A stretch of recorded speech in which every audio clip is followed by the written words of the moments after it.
Yes, we are live. We are live. Good morning, world, as Piers would say. Piers, good morning. Justin, good morning. How are you both doing? Fabulous. Very well, thank you. Glad the sun's out. Excellent. Very good. Excellent. Well, actually, it's afternoon for you, Justin, isn't it? Back in Yep, 1 o'clock. It's 1 o'clock. So, thanks for all that of joining us on this webinar. If you're joining via the Zoom link, obviously Q&A section will allow you to put your questions forward. If you are on the live stream, put your comments in, put your questions or statements into the comments section, and we'll pick those up to the experts. So we have another COVID-19 Small Business Support Center webinar today. Today we're talking about business operations systems, how to optimize and create optimization strategies during COVID-19. This webinar is specifically for those who are in the service businesses, so primarily things like coaches, consultants, experts, fit pros. That's why we've got Justin here, and primarily those who are currently facing a lot of depreciation in their business at the moment because they're not able to actually actively go out and conduct their business. So without further ado, I'm going to introduce our experts in. Justin, it'd be really good for you to give everyone out there a little introduction to yourself, and then we'll get over to Piers. Just over to you. Sure. So I've been since being a coach, fitness professional, and coach and mentor for the last 10, 11 years or so, with a big background in the industry, launching, growing, selling fitness businesses, and going from that transition from being the technician doing it to then realizing that doesn't actually help you run a business doing it, to then learning how to actually be the operator of the business that delivers coaching, training, service, hospitality, whatever it might be. And and still working in coaching businesses today, focusing primarily on helping people get their systems and operations together so they can have a more streamlined, predictable business that they can quantify, and then that will help them to scale something that they have good potential for. Brilliant. Excellent. And for all of you that are watching out this on this right now, Justin is an absolute Jedi master when it comes to systems and operations. I've known Justin for a number of years now, and we've worked together on a number of different projects, businesses, and just the way in which can kind of assimilate this system, which will get you out of your own way. Help you start optimizing and getting the results that you want. So this is why we're having this conversation today. There isn't any kind of formal slides or anything like that. We're going to be going through, different things throughout the next hour or so. So it's really important that you get your messages or your questions in.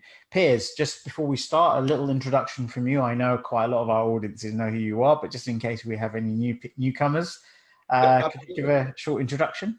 Sure. So good morning, everyone, or good afternoon, depending on where you are. I'm Piers Mummery. I've been an entrepreneur for about 25 years across multiple different ventures, from retail to digital advertising, through marketing. I've done, in a similar way to Justin and obviously from Ketan, I've been the operator of a business in many different capacities, normally in leadership. And I now, for the last few years, I've been advising companies. So taking all of the best practice that I've learned in 20 years of running companies, and that's buying, selling businesses, scaling them up, scaling them down. I've been through 3 downturns. So I've got that coalface experience of what it's like to run sometimes a very operationally intensive business. My retail business was a very good case in point. And that was actually in the gardening industry. I built a chain of garden centers and sold that. And on the one hand, I'm thankful I'm not in that industry anymore because it's a tough business anyway. But right now, my heart's bleeding for that industry because not only is it seasonal, but it's very, very operational as well. So I'm delighted to be here with Justin and Ketan to talk about efficiencies and operations of a business, because that's the heart of the company. So I'm happy to be here. Thank you, Piers. So, I mean, without further ado, let's get into this. We've got already some questions that are coming in, so and I'll get to those in a little while. The whole context of this session is primarily to look at the operations and the systems that you have built within your business. So, as I say, a lot of companies out there, or a lot of solopreneurs or business owners, kind of have adopted for a long period of time these kind of marketing strategies to build their funnels and actually then have email sequences that will allow people to sort of clients or prospects to be onboarded before their services are offered to them. Now, the type of businesses that we're talking about today are those that provide more kind of physical based services. So kind of retailers, coaches, fit pros, those that run gyms, right the way through to mentors, expert advisors, management consultants, physios, all those types of services.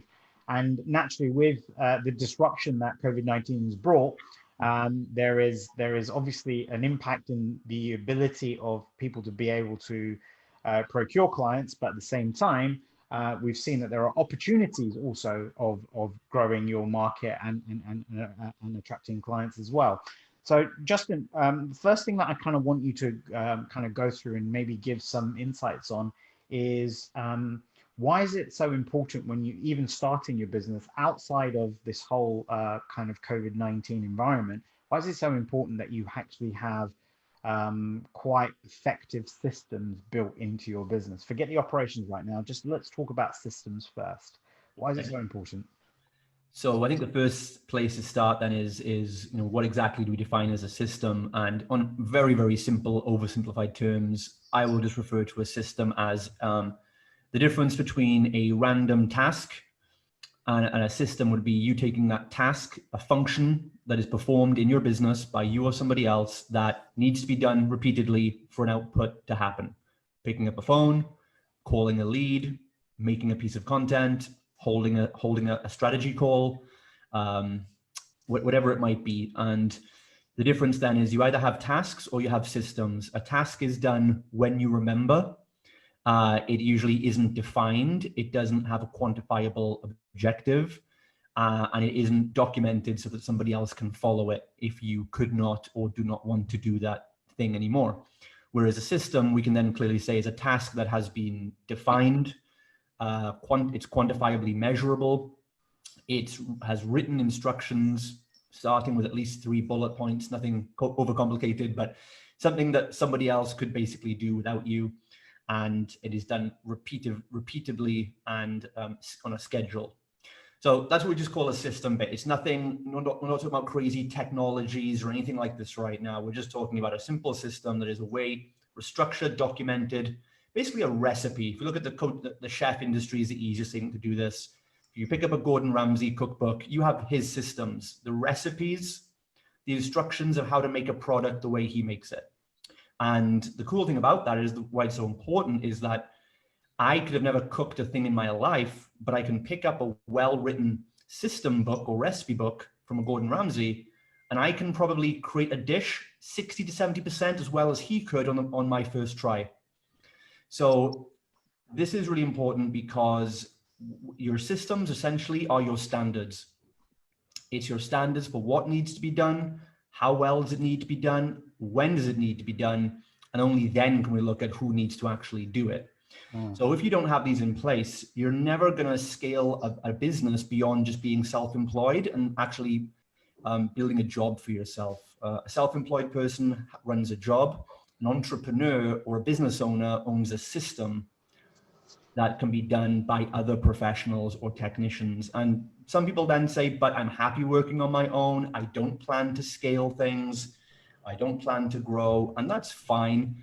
But even if that is your intention, you should still look at systemizing at least the core 30% of tasks that give you 70% of the output in your business, so that they can be done repeatedly to consistent standards and for efficiencies of time for yourself as well. And because, like what happened to me, I got very obsessed with systems when I grew my first semi-private studio in Cyprus to 70, 80 clients. I was doing 6 a.m. till 9 p.m. in the day. I was earning great money doing it, but everything depended on me. And then I had a family emergency back in the UK where my mother was sick, diagnosed with a brain tumor. I had to pack everything in, leave and go to the UK overnight, indefinitely. And whilst the good news is my mother recovered after a year and we got back to business, what I then realized was the years and the time, the sweat, the energy and money I'd put into growing that studio, being just a job, was all gone the minute an emergency hit. And we're going to talk a lot about emergencies and crises and things in this call, I imagine. Yes. And so the work you do up to that point, the blood, sweat, and tears, if you're not putting it into an asset that is a system, then it's all going to be worth nothing.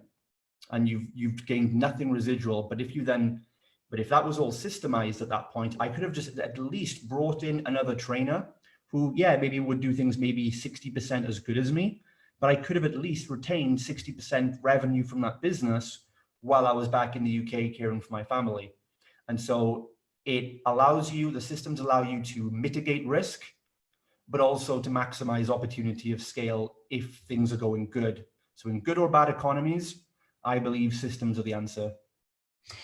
Brilliant. I mean, it's a brilliant introduction into that, and just I love the whole the sort of context of the fact that, you know, things will happen in life which will divert you from your business. Now, if you are out there as a solopreneur, a self-employed professional, or someone who just has been doing it by themselves, not having these systems creates this chaos within your business, which you actually, while you're attending to everything, you don't see that chaos. It's the minute that you let go of your finger on the pulse of your business that without a system, you get this calamity, chaos, uncertainty, and then there's this whole kind of fear. And we're going to come to this whole bit of how COVID-19 has really impacted people's businesses, and I want you to kind of uncover or unveil why and, you know, where is it within the systems that people are getting it wrong. But before we go there, based on what everything Justin has just said, Piers, is there anything else that you'd like to add there? Gosh, well, you know me, I'm never short of an opinion here, Kat, so I've got a load of things to add to this. I mean, I completely agree with what Justin's saying. I think so in no particular order, I'm just going to give a few thoughts here, which is, I think, given the audience we're entertaining here, I'm going to guess we've got people from solopreneurs to largish organizations. So you've got everything in between that. And I think the first thing I would say from a business owner's perspective is to define the type of business you are and the type of business you want to be. In my experiences, as I said, I've been involved in marketing, retail, digital, a whole different number of businesses, and now I own a coaching business. I always advocate an approach which is just because you can doesn't mean you should. Now, what I mean by that is just because you can automate something, and for example, in emails, we talk about autoresponders, and, you know, there are dangers to this, because sometimes that over automation can depersonalize the approach, which can have an impact on your customer service. And a lot of the value in boutique type businesses is that personal touch. Of course, the problem with a personal business is non-replicable. So when I was building my garden centre chain, we used to have a retail formula called define, refine, rinse and repeat, which is basically define the process, define the workflow. I've used this in other businesses I call winning to billing, which is when you win a piece of business right the way through the operations to getting the cash in the bank. What is the workflow you go through? Look at the pinch points, look at where the efficiencies can be gained, but don't make things too efficient for the sake of it, because oftentimes when you're hit with a crisis, that's the strength of those systems really comes into play. And from a customer service point of view, service becomes paramount. So I agree entirely with what Justin's saying. I think, you know, systems are at the core of a growing business. And if you want to be able to grow a company and scale it, you've got to find a formula and then replicate that. But you've got to make sure that's very robust and keep it in the context of your business. As I said, not every business requires that. The difficulty with the coaching or the service-based business, it's very hard to replicate personal touches and personal opinions and personal views. Yes, you can create subscription models. And I noticed there's a question that's come in about pivoting from a physical business to an online business. Mm-hmm. That is possible, but there is compromise within that. So you've got to make sure that you don't alienate your core audience by trying to automate everything. I personally enjoy the face-to-face engagement, the physical engagement with people, and I'm less happy with working in a sort of an online interactive screen machine type of role. So I think you've got to really know your audience and really understand your workflows in the business. Of course, automate things you can. I mean, things at the back, all the back office process in the company, absolutely. Things that are customer facing, be careful, is what I'd say. So I mean, there are some really wise words within their Piers, and I think, you know, Justin would agree with sort of wholeheartedly with what you're talking about in terms of touch points and stuff. I think what's important to understand is this scenario and situation of COVID-19 was brought quite dramatically or quite quickly into our worlds, into our business worlds. We were aware about COVID-19 and its effects from December last year, and I think a lot of people weren't expecting it to come through and have an impact the way it has. And as such, I feel that this has been to the detriment of how so many businesses are feeling like they're literally on the brink of failure and closure.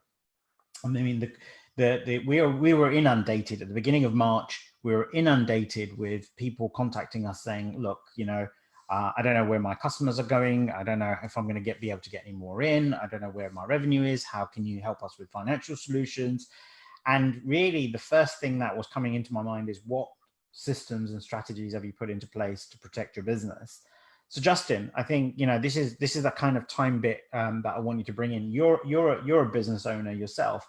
You're working with a number of different gyms, and you have a massive client portfolio that you work with during this period that have been impacted because they can't open their gyms because of social distancing and lockdowns and stuff like this. What is it that you would advise on how people should start to plan their systems now? If you haven't really got a system in place and it has been that chaos, what should they be doing right now? You know, are there kind of 3 or 4 simple steps that people can start to follow to start building a system? Yeah, and the first thing I want to mention is, in times of crisis, it's the natural neuroscience and mindset for people to start looking off the trail for new ideas and new things. And I put a post out this morning that, you know, in good times the basics work. In hard times, you need to double down on the basics. So the best time to implement basic systems was yesterday. The second best time is today. And you also have to be open and honest. Like, I've had to have conversations with a lot of coaches the last couple of weeks, that as Piers said, there's the business you have today and the business you're preparing for. And the reality is, if you're surviving or thriving today, it's because of 90% what you did or failed to do in the last 6 to 12 months. And so many coaches, entrepreneurs today still don't want to have that conversation. I say, yeah, okay, well, I messed up. I didn't have systems. I didn't do this and this and this. But what do I do now? And there's certain cases, there's going to be 25% of cases where, you know, the answer is build a time machine, because, or just accept this. There's no way out for some people. And that has to be, it's not nice, I know, but it has to be. This recession, there are going to be casualties because of, simply because of poor planning. And then in the crisis, rather than going and starting those things now, rather than thinking, well, it's too late for that, so what's the quick hack? That is going to drive people further into madness, or at best, they'll come out of it, but they won't learn the lesson. And then they're going to react in another 10 years. Because again, as Piers said, this might be your first rodeo, but it's not for us. If you're going to be in business for any amount of time, you better get used to recessions, because they're not going away. They're going to become your best and worst friend, and they'll pop in every 10 years or so. So you need to learn from this experience. It's going to be a challenging time, but you have to go back to the basics. And then I would say that there are infinite numbers of systems and processes in your business, but I would categorize them under 3 core systems that you at least want to start getting an awareness of. And if you get these 3 things in place, it makes up probably 90% of your business. And number 1 is your cash flow management system. And I have learned so much about this from Ketan over the years. Ketan's still my go-to guy with, you know, because I get a nosebleed if I look at a spreadsheet, but you know, but cash flow management is number 1. And this actually, in my opinion, comes before anything else. And that's because when you're just starting out, when you're, let's say like an immature business or just on your own doing something, we tend to do things, we take actions, and then we track the finances later, well, some of us do, to see, did that actually work? And that's a very flawed approach. It's okay when you're just getting your footing, you're trying to find your ideal market, you're doing market validation or whatever. But when you kind of lock onto something, when you start getting 10, 20, 30, 40 clients, maybe when you come up to about 100K in annual revenue, then is the time you know you've got something and can start making it into a real business. And the pivot you have to make from mindset, first of all, is to not do actions and then see if it worked. You have to flip that around and you have to look at the numbers first and learn to read the numbers, because the numbers tell you what you can and can't do, what you should and shouldn't do. So a coach will ask me, I need to hire someone. How much should I pay another coach? And I say, well, that's a stupid question. The real question is, how much can you afford to pay another coach? Doesn't matter what you should pay them. Doesn't matter what the going rate is. If you haven't got the money, get back to work. So it's really about learning to look at the numbers first, managing your cash flow, and learn to grow or scale back your business and the people in it based on what the financial picture really looks like. So there's some, and I'm not going to go too much into that. We might cover it later. But overall, get your cash flow in order, balance sheets, P&Ls, operating cash, etc., and learn to make decisions from that. Like a weight loss client, you wouldn't tell a weight loss client, go and eat whatever foods you want to, and then count your calories at the end of the day. You would say you have 2,700 calories, and then if the client says to you, it's the end of the day, can I eat this chocolate cake? And you say, well, how many calories do you have left on your budget? Well, I can eat 300 more calories. How much is the cake? 400 calories. Great. You can have 3/4 of it. And if not, wait till tomorrow. It's very simple like that. So that's number one, is cash flow. The second overarching system, I'd say, is your operations system, which basically to me means this is your team facing side of, do you and anybody else in your business know what the company goals are and what their individual roles are and how to do those roles. So this is where you would make your organizational chart, your financial projections, your job descriptions. Does anybody in this company, and particularly if it's just you on your own, you really need this, because people say, I'm on my own, I don't need an organizational chart. And I say, well, if you're on your own, you're actually probably doing 5 jobs right now. So you definitely need an organizational chart, because you need to know, when am I being the marketer? When am I being the salesperson? When am I being the technician? You need that more than anything, because at least if I hire an outside salesperson, they probably have some of their own systems. They know the job role. You might not. You've been thrust into these 5 jobs and you don't know how to do any of them apart from being a coach. You definitely need to organize this. And so that's your operational systems. Does everyone know what they're doing and what the goal is of their role? And therefore we can work out how much can we afford to pay for that role. And then the third core system is what we call the client fulfillment cycle, which would be pretty much, as Piers said again, what you call winning to billing. It's what is the exact touch point. We have about a 250 point communication checklist of what's the first thing a person sees of us. What's the next communication, once they give us their email address, what happens next? What happens next? They come onto a sales consult. What happens if they say yes? What happens if they say no? What happens when they become a client? What happens when they cancel? What's our communication with a client after they freeze a membership? What happens to a client 6 months after they've left us? Are they just dead to you? Or do you send up a we miss you letter in the mail? And having that process in place from 0 to even after a client has finished their term with you is just going to help coaches plug in so many leaks in their business, where they're losing prospect value, they're losing client value, they're losing referral value, and they're also losing efficiencies, because if they just had that documented, it wouldn't be a mad scramble every week to go, oh shit, I was supposed to do those phone calls. It's going to be documented, scheduled, like I said. So That's the three systems: cash flow management, operations, everybody knowing what their roles are and what they're doing, and then the client fulfillment system. I would say they're the three things to start getting an awareness of, and that will make up the majority of the business. I mean, it's so important that you've done them in that order of priority as well, in terms of understanding affordability, then understanding what and who needs to be doing particular things, and then at the end of the day, you still got to have that system for your client management, whether it's onboarding new clients or maintaining your existing clients or reaching out to past clients. It's a situation which we've done ourselves internally at Enterprise Lab. I mean, we work in so many different areas, genres, the way we actually operate. So, you know, having to look back, the first thing that I did is that very same thing. I looked at the financial performance of the business, as in where we are today, what's coming in the short term, and where we are going to be in the next 6 to 12 months. In terms of current, you know, what our current financial ability is right now and reach. That doesn't mean that you guarantee and say, well, look, I know I've got £250,000 coming in 6 months' time. That's not a guaranteed thing. Things can change.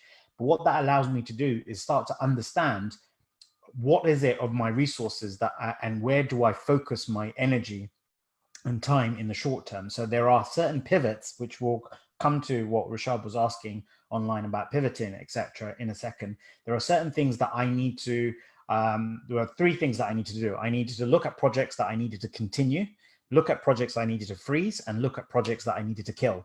Okay, they're the three things that I then did. From there, I moved towards an operation. Who in the business is going to be doing this?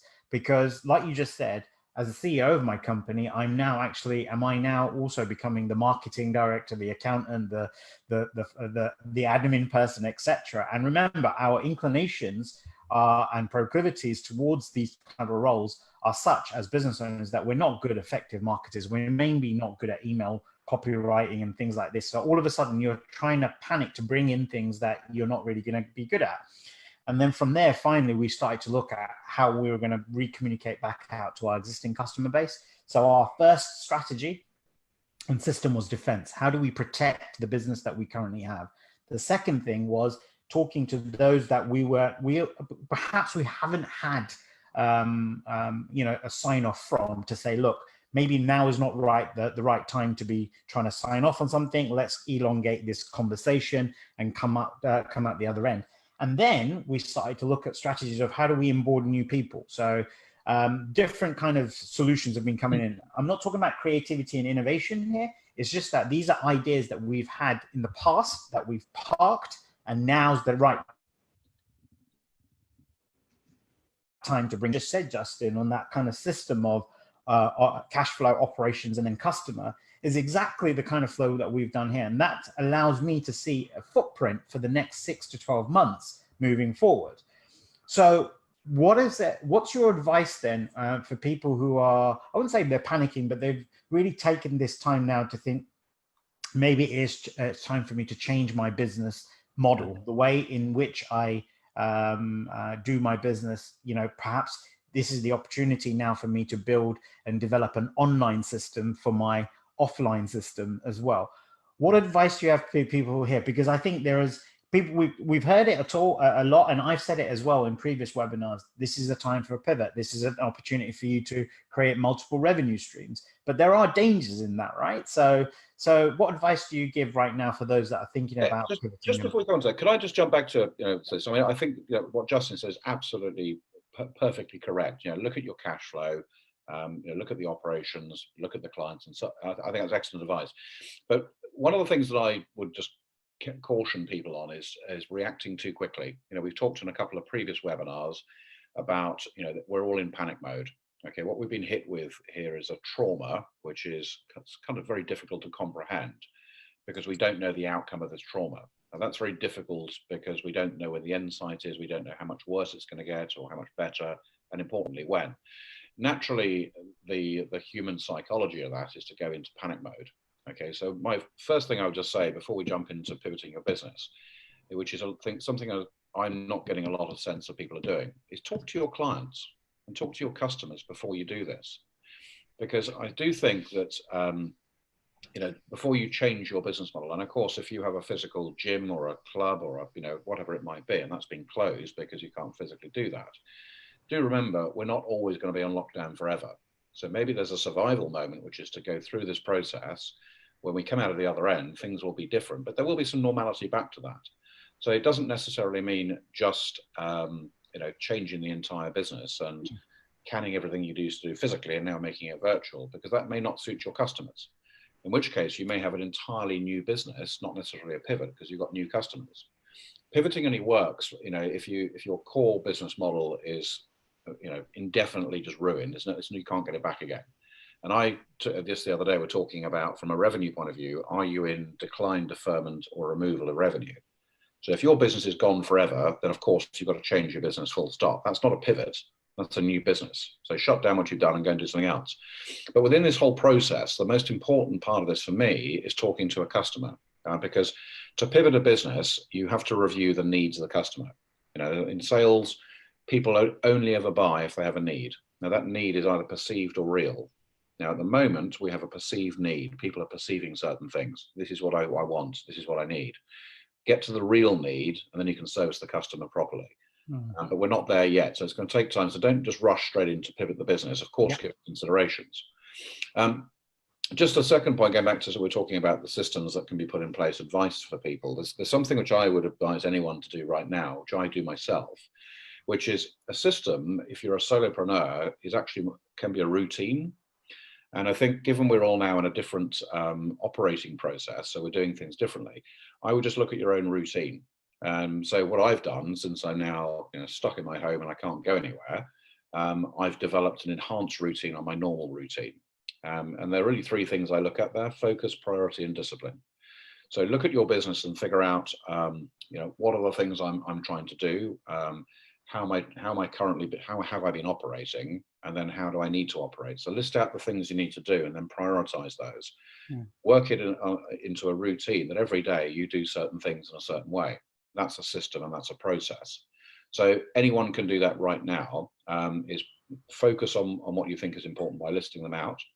Prioritize the things that you think are urgent / important, and then have the discipline to go and do it. And that discipline is what makes the process and the routine work. Brilliant tips in there. And Justin, have you got anything to add to what Piers has said there? Exactly the same thoughts on pivoting. And this is something that's been there's, if we look at the underlying mindset, I can, in terms of fit pros and coaches, I can definitely speak for.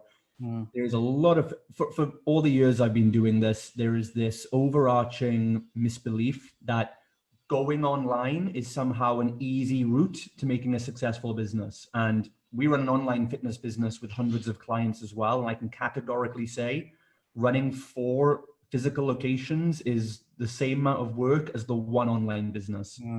Because online, your competition is far greater, your acquisition costs are far higher, and your retention is a lot lower in general, because you don't have the, you have more competition and less personal interaction with the customers. And there's this pervasive mindset has been for many years, for many experts, that going online is somehow a shortcut.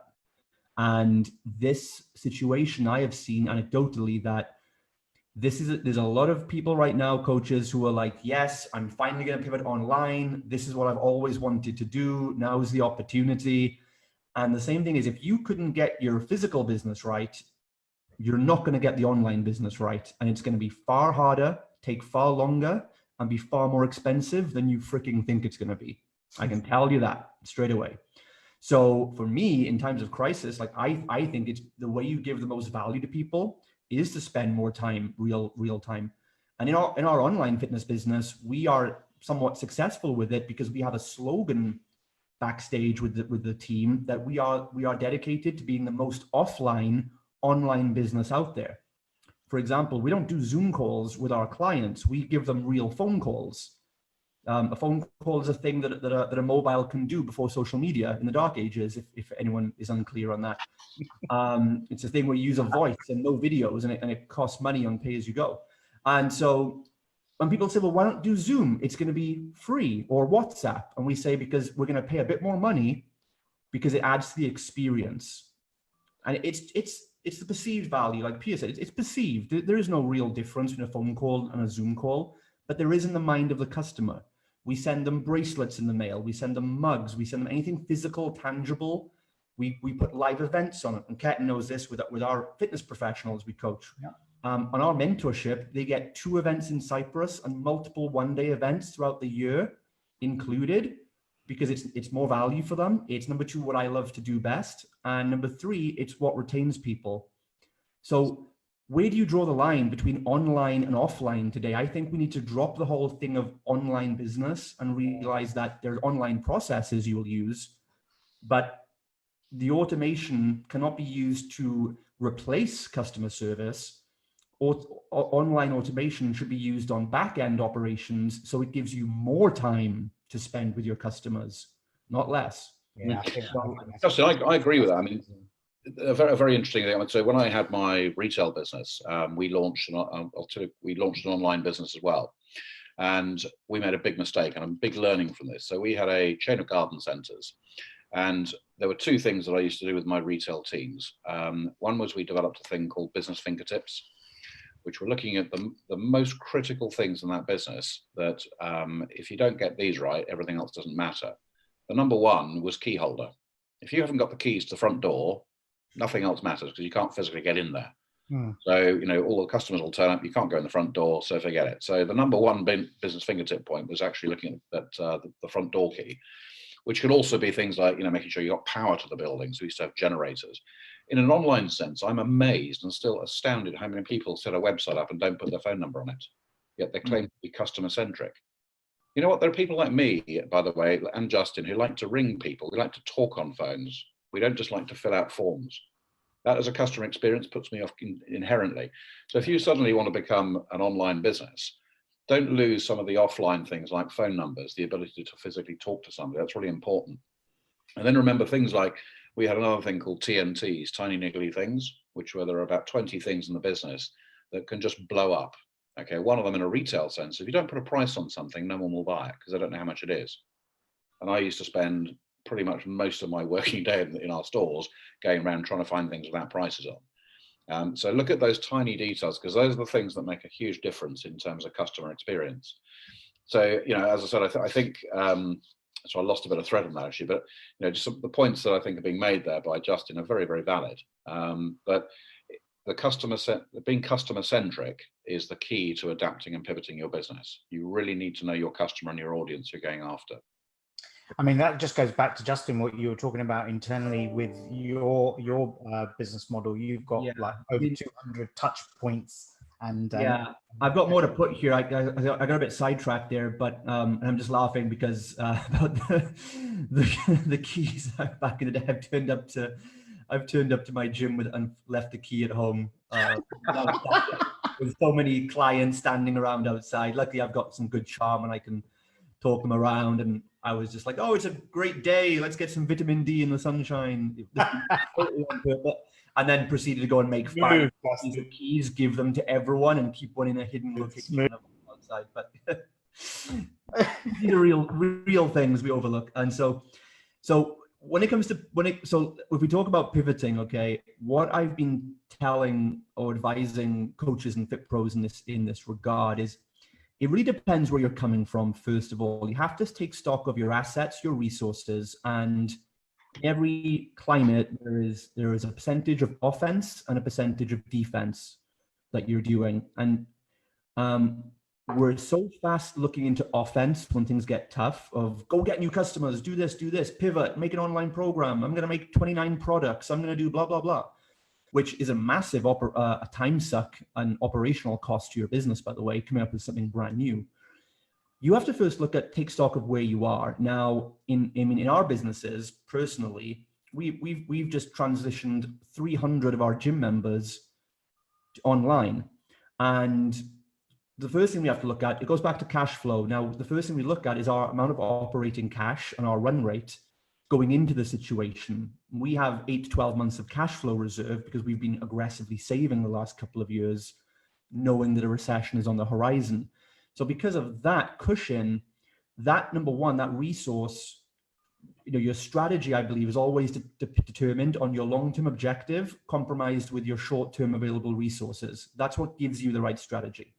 So our strategy, first we have that buffer zone of cash. So we don't have to do things like aggressively market right now. We do, but it's not really the top priority to us. Our priority really right now is retaining our 300 clients who have now moved online for the same price point. We've stepped up even more value for them with real and perceived needs.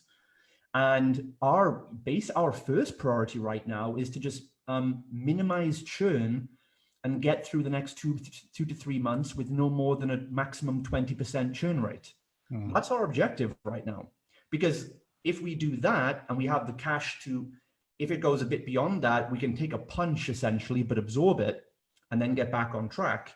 That for us, every hour we spend on client retention versus an hour spent on client acquisition, we're going to be chasing two rabbits. So for us, you have to take stock of what's the best priority for you right now to, if you have cash coming in, to reserve that cash before trying to chase new cash.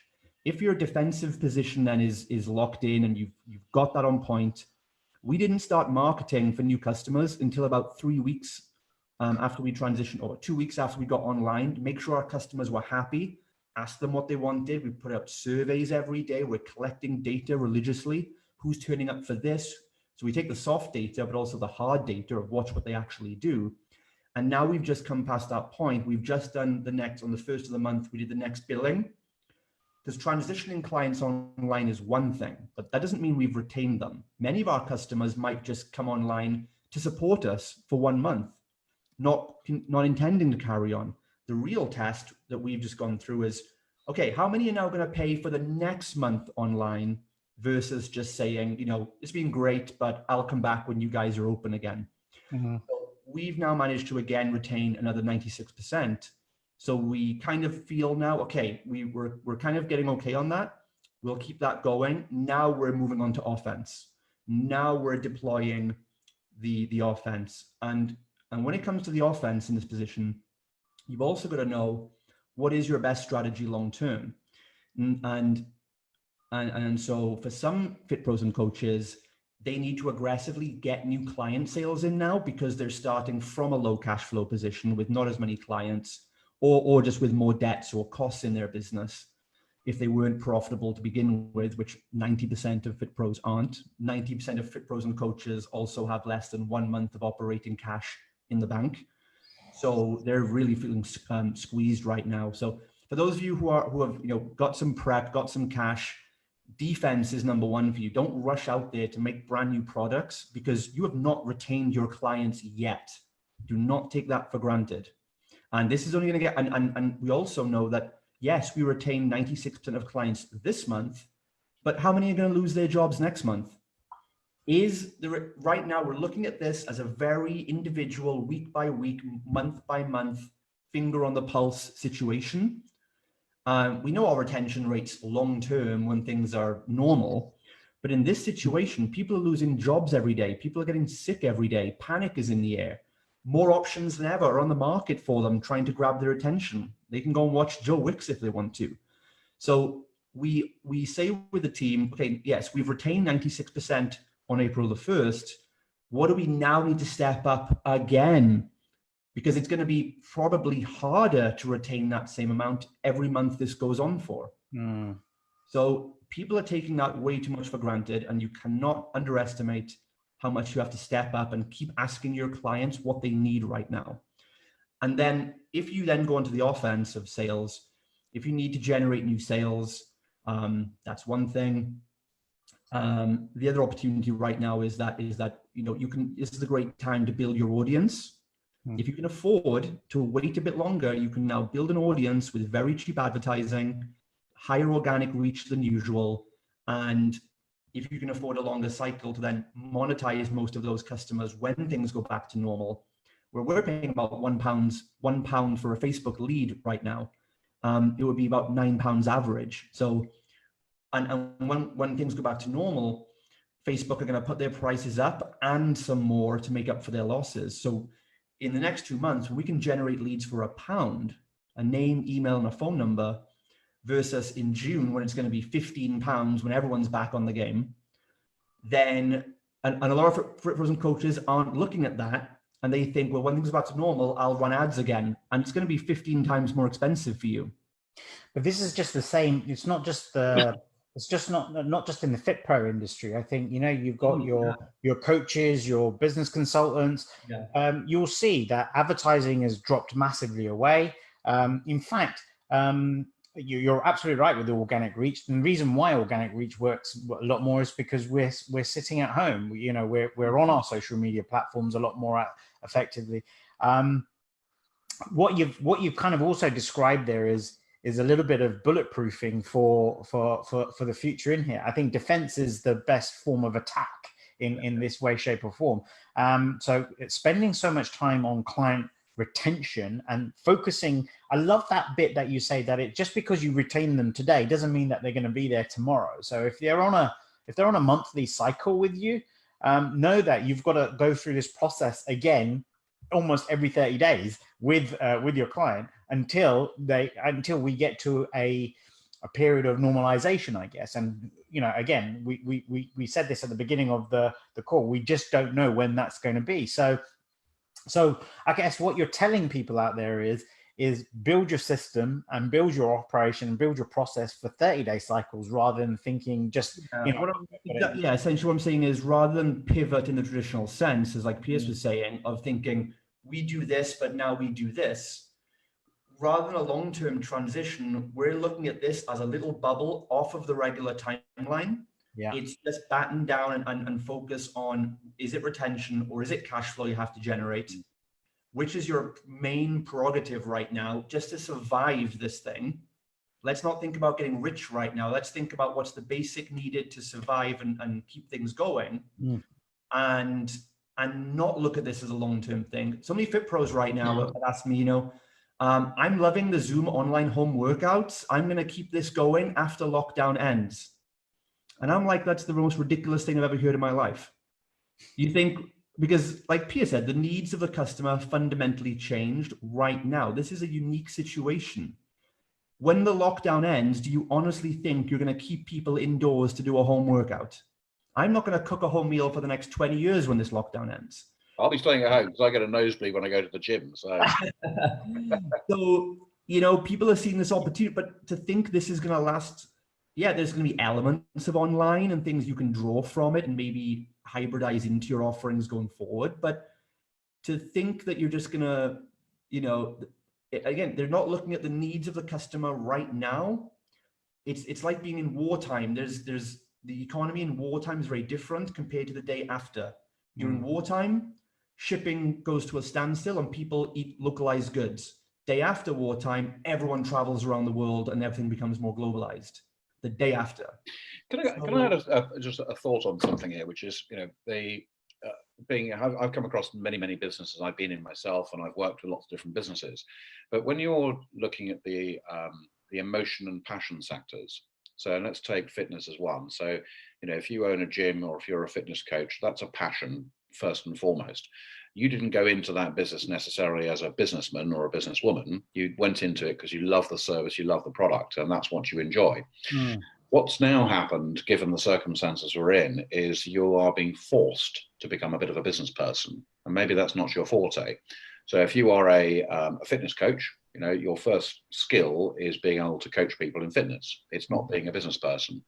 So what you've normally been doing historically is not worrying too much about the back end of the business, which is VAT, cash flows, profit and loss, margins, and all that kind of crap, which is all important. Okay, right now, you do need to look at that. One of the things that we tend to do is as humans, we shy away from the things we don't like, and we tend to put them off and we procrastinate. So one of the things I've done is I've thought about trying to humanize a business, which is, so when we talk about, you know, strategic initiatives, and we talk about, you know, 6 months, 1 year, 3 year, 5 year, I develop my personal mentality is now, near, and far. So every action I'm doing in my business is all about the now, or the near, or the far, which is basically short, medium, and long term. But I humanize that, and I'm wondering, for people who are now having to focus on, you know, finance and cash flow in the business, could you create a system which is actually a pivot in some ways, and pivot your system to make it more human and more relatable to yourself? Top of the head idea, you know, could you create, for example, reps and sets? which is normally a sort of fitness term, in the way that you manage your finance. So the reps is the frequency that you look at your bank account, the sets is perhaps the topics you look at, and put it into a context that maybe helps you understand and focus on the important things right now, which is about preservation of cash flow and survival. We'll come out the end of this eventually, but for the next maybe few months, humanize the process and pivot the process to suit what works for you. Just a kind of thought. That's a great idea. And I always say, a quote I always say to people is, everything I learned about business, I learned from fitness. And everything I know about fitness, I learned from business. And it's the same thing of metaphoricalizing everything, where most advice that fit pros will give their clients is what they don't do themselves. Yeah. You're not getting results. Did you track your calories? And they'll come to me and say, I'm not growing my business. Did you track your finances? No. A client says to them, I've been coming to the gym a week. I haven't got a six pack. What's the problem? And those fit pros come to me and say, I've been running this Facebook ad for a week. I haven't got a 7-figure business. What am I doing wrong? And I tell them, the exact things you criticize your clients for is the same things you're not doing in your own business. You are the person looking for a quick fix in the business. So I always say, look at what frustrates you about your clients, and you'll find similar ways to turn it into a metaphor for your own thing. And I think it's really important that this is raised right now, because we've got an abundance of single person owner businesses or micro businesses or self-employed that kind of be looking at financial solutions to come in and help buffer this period of uncertainty. So again, a quick fix is, rather than repairing your system or focusing into your client retention scheme or whatever it's going to be, it's let's go to a bank, let's try and get a loan, let's try and get this grant, let's try and do this, and just literally put a rug over the carpet, a rug over the problem. And the situation you have here is that it's a false economy. Basically, what you're doing is you're buying into something that's not going to do your business any favor. It's actually going to do it more harm, because now you just think, right, I've solved the problem because I've been able to inject cash into it. Money isn't always the biggest saving factor for the business, right? I mean, based on everything we've talked about today, it is that system. It's all it is maybe not, as I say, pivoting what you're doing. It's just the way you're doing it in this sense. So kind of like bringing in this situation. And I know that there are people out there that they've been coming to me and saying, I think I'm going to go for the coronavirus business interruption loan scheme. What's your opinion on that? And I'm like, well, I can give you my opinion, but are you going to listen to it? And then it's kind of like, okay, should I go for this money or should I go for that money? And I'm like, why are you going for money in the first place? So just very quickly, can I just jump on that point because I'm very passionate about this very specific point. We talked about this in previous ones. It does relate to what Justin was saying about this pivoting your business. The very first thing any business owner should do right now is to assess your revenue. Okay, I mean, yes, do all the cash flow, all the knee-jerk reactions, but look at your revenues and decide, is it a combination or one of the following three things? Has your revenue been reduced simply because people are trying to conserve cash or conserve payments? Has it been lost forever, or is it deferred? Now, in the case of health and fitness, my view is that's deferred income. It's not business that is gone forever, because exactly as Justin said, we'll get through this. People will want to go back to a health club. They'll want to go back to the gym. They're not going to sit in their home and do it all online. So if you consider whether you've reduced, lost, or deferred your income, that will have a very big bearing on how you get through this period, whatever this period is. Now, if it is a question of money, if your business has been deferred, then there's no reason why you can't take a loan out to cover that period, which is what the whole CBIL system is designed to do. Equally, if your business is being reduced, try and figure out if that's a permanent reduction, and is it a chance to expand the business as opposed to pivot the business? You might be a physical business today, so what else can you do online to support and add to that business, recognizing that the physical business will come back one day? But it all comes back to, whether your revenues are reduced, lost, or deferred. And I think that's a really, really key thing for any business owner to think about. I think it's great. It's great insight, great tips, great advice in that. I think, but even if we come back one step, I think there is, in the mindset of these types of business owners, is very much they just go into the money side of it. They just look at their bank balance. Now, a lot of them, as Justin said quite early, they live hand to mouth. It's almost like 30 days of cash flow within the business. This type of disruption will create that major inconvenience, and their fear factor goes beyond the customer. It's more of a situation of not about client retention. It's about, how do I keep the money level going? How am I going to pay myself? Where am I going to go down this line? So your advice there on deferred, lost, and sort of current revenue incoming base as an analysis is really, really important, because that will give people a sense of what do they go on and do next. But I know, Justin, you've probably had people coming into you, especially, I mean, okay, maybe from the FitPro side more than anything else, kind of saying, well, I'm thinking about looking at alternative finance solutions. Have you been given the same sort of advice as Piers been saying? Have you been telling them, I mean, I'm for years as well. I've been, people say, should I take money from an investor? Should I do this? And you've got to look at the facts of the mindset that 90% of business owners think cash is a quick fix. They want to believe they're not successful because they haven't had the money. And a system, again, an investor is only putting money into a system. And if you scale a system that works, you compound results. But if you scale a system that doesn't work, you compound problems. And money is just like a steroid or a lubricant that will just maximize whatever you're currently doing. They say if you win the lottery, money just makes you more of who you are. It doesn't make you good or bad. That depended on your internal operating systems before you got the money. So if you weren't making, I always say, if this business isn't it's like any loan, really. For them, there's nuances, of course, and especially if like Piers says, if you can take a calculated risk and you have a proper thought out plan to use that debt wisely and it doesn't become toxic, then go for it. But that's usually when you're onto something that's winning already, and maybe you need cash flow because your business is growing too fast, or you have a new investment or cost you'd like to take on to expand the business, add a new profit center, and then make the money back with a proper, well thought out plan. But when most people ask for 10 grand or 20 grand, and we say, well, what's your plan? What are you going to do with the money? How are you going to spend every pound of it? They just say it's going to cover my bills. And that's a bailout. Yeah. That's not an investment. And so the first mentality you have to look at, if you're seeking cash because things are not working, that's the problem. And as an investor, I would never put money into anything that's not already working, because money will not solve the problem. If you have a system that's working, but it just can't grow as fast as you'd like it, or, there's a well thought out expansion model you'd like to do that money could be put in and make a feasible ROI, then it's worth considering. The 99% of these guys, though, bailouts are not going to help. They are going to prevent you from doing what I said at the beginning of having that awareness and responsibility that maybe you've just done fucked up in this time. And you're not going to learn anything from a bailout. That's why we keep having these recessions, because the governments won't default. And we keep putting more money into the system. So the next recession just gets worse because we're getting bailed out and we're not learning the lesson. Justin, I'll just tell you a very quick anecdote on the back of that. So my garden centre business, I had two private investors who were both in the health club industry, both very, very successful, and built two very different, very successful health club chains. And one of them always used to say to me, it's not a crime to lose money, but it is a crime to run out of money.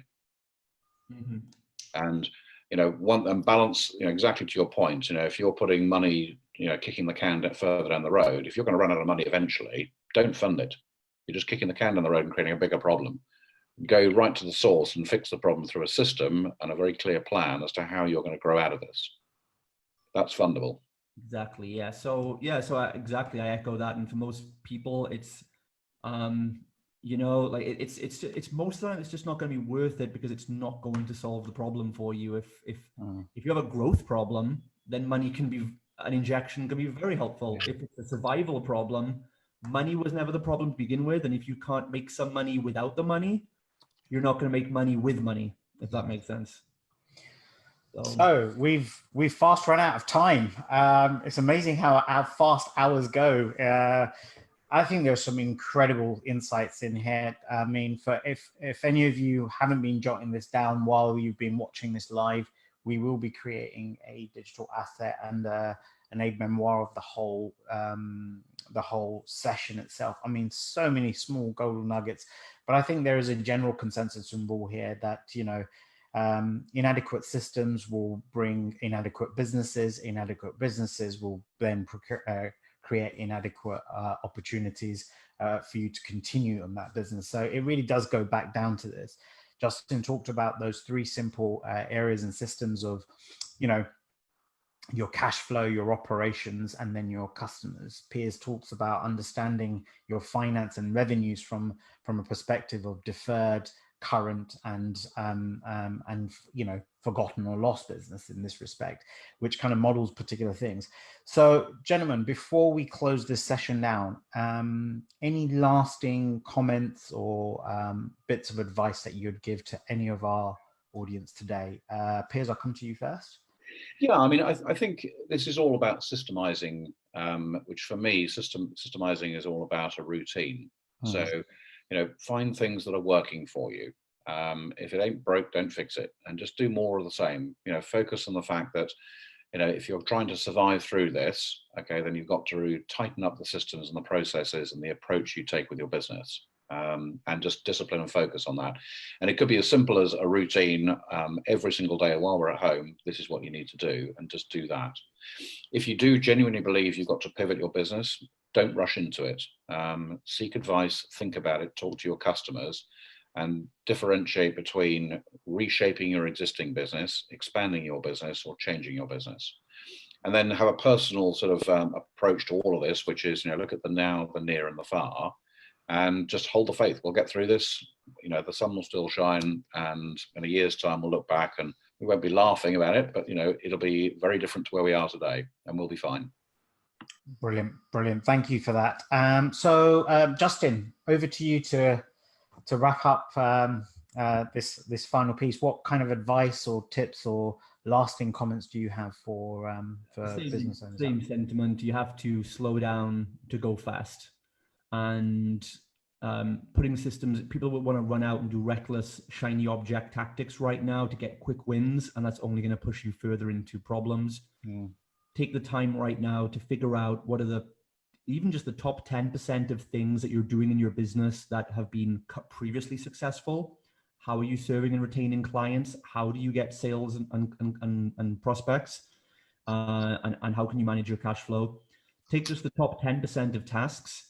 Make sure they are turned into systems, which means they're defined, quantifiable, measurable, and scheduled, or you know, routine, as Piers said. And remember that systems are not the long, slow, boring method. Systems are what you need right now to mitigate your risks and to optimize the opportunities. So by having those systems in place, you'll now know how are you retaining your clients? Why are they retaining? How are you getting those new sales, so that you can predictably repeat it and not think of it as a fluke. And obviously by now getting those systems in place right now of what are we doing well, system and documenting it. Then also when things do start turning around, when you do stumble upon, you know, a good offer or some winning clients or some growth comes back into the economy, then you can just continue doing more of that system. You have a system that has potential to work. Then the more money and time and energy and resources you put into that system that's efficient can then help you to scale out of this and start growing back and recovering more quickly. But if you're just doing things on a whim, whether they're not working or they are working, it's not sustainable. And the minute, again, you're stopped, it was all for nothing. So the system is just the documentation of the things that you're doing that are working or not working, that allow you to see the data and then allow you to actually scale and perform more of that task. Incredible. And I know Justin could sit here talking for hours about systems, because as I said to you at the beginning of this session, he's a Jedi master when it comes to these kind of things. Piers, Justin, I really want to thank you for coming on and sharing your anecdotes, your advice, your stories, your experiences, and really giving insight into these key areas. I think your level of expertise in these areas is going to be, insurmountable for business owners out there. So I really want to thank you for the time that you've spent here. We will have more and more systems and processes and documentation available from our experts when we open the resource center, which should be up and running by the end of this week. But look, gentlemen, thank you for everything today. I sincerely hope to see you all again on another call. I know, Justin, we've got another one coming up really soon, and Piers is he's a resident expert now in all of ours. So this is really good. But that's it for now. We have another session coming up at 3 o'clock this afternoon. Akash Vagela from R&T Fitness. We'll be talking about physical wellness during lockdown, and Martika Swabi from Benevolent Health. I always can't say that word. We'll be talking around mindset and well-being as well. So we're on this kind of fitness kind of vibe here itself. But look, stay home, stop spreading, stay safe, and gents, thank you very much for your time today. Thank you, Kat. Catch up soon, guys. Thanks, guys. Cheers. Bye-bye.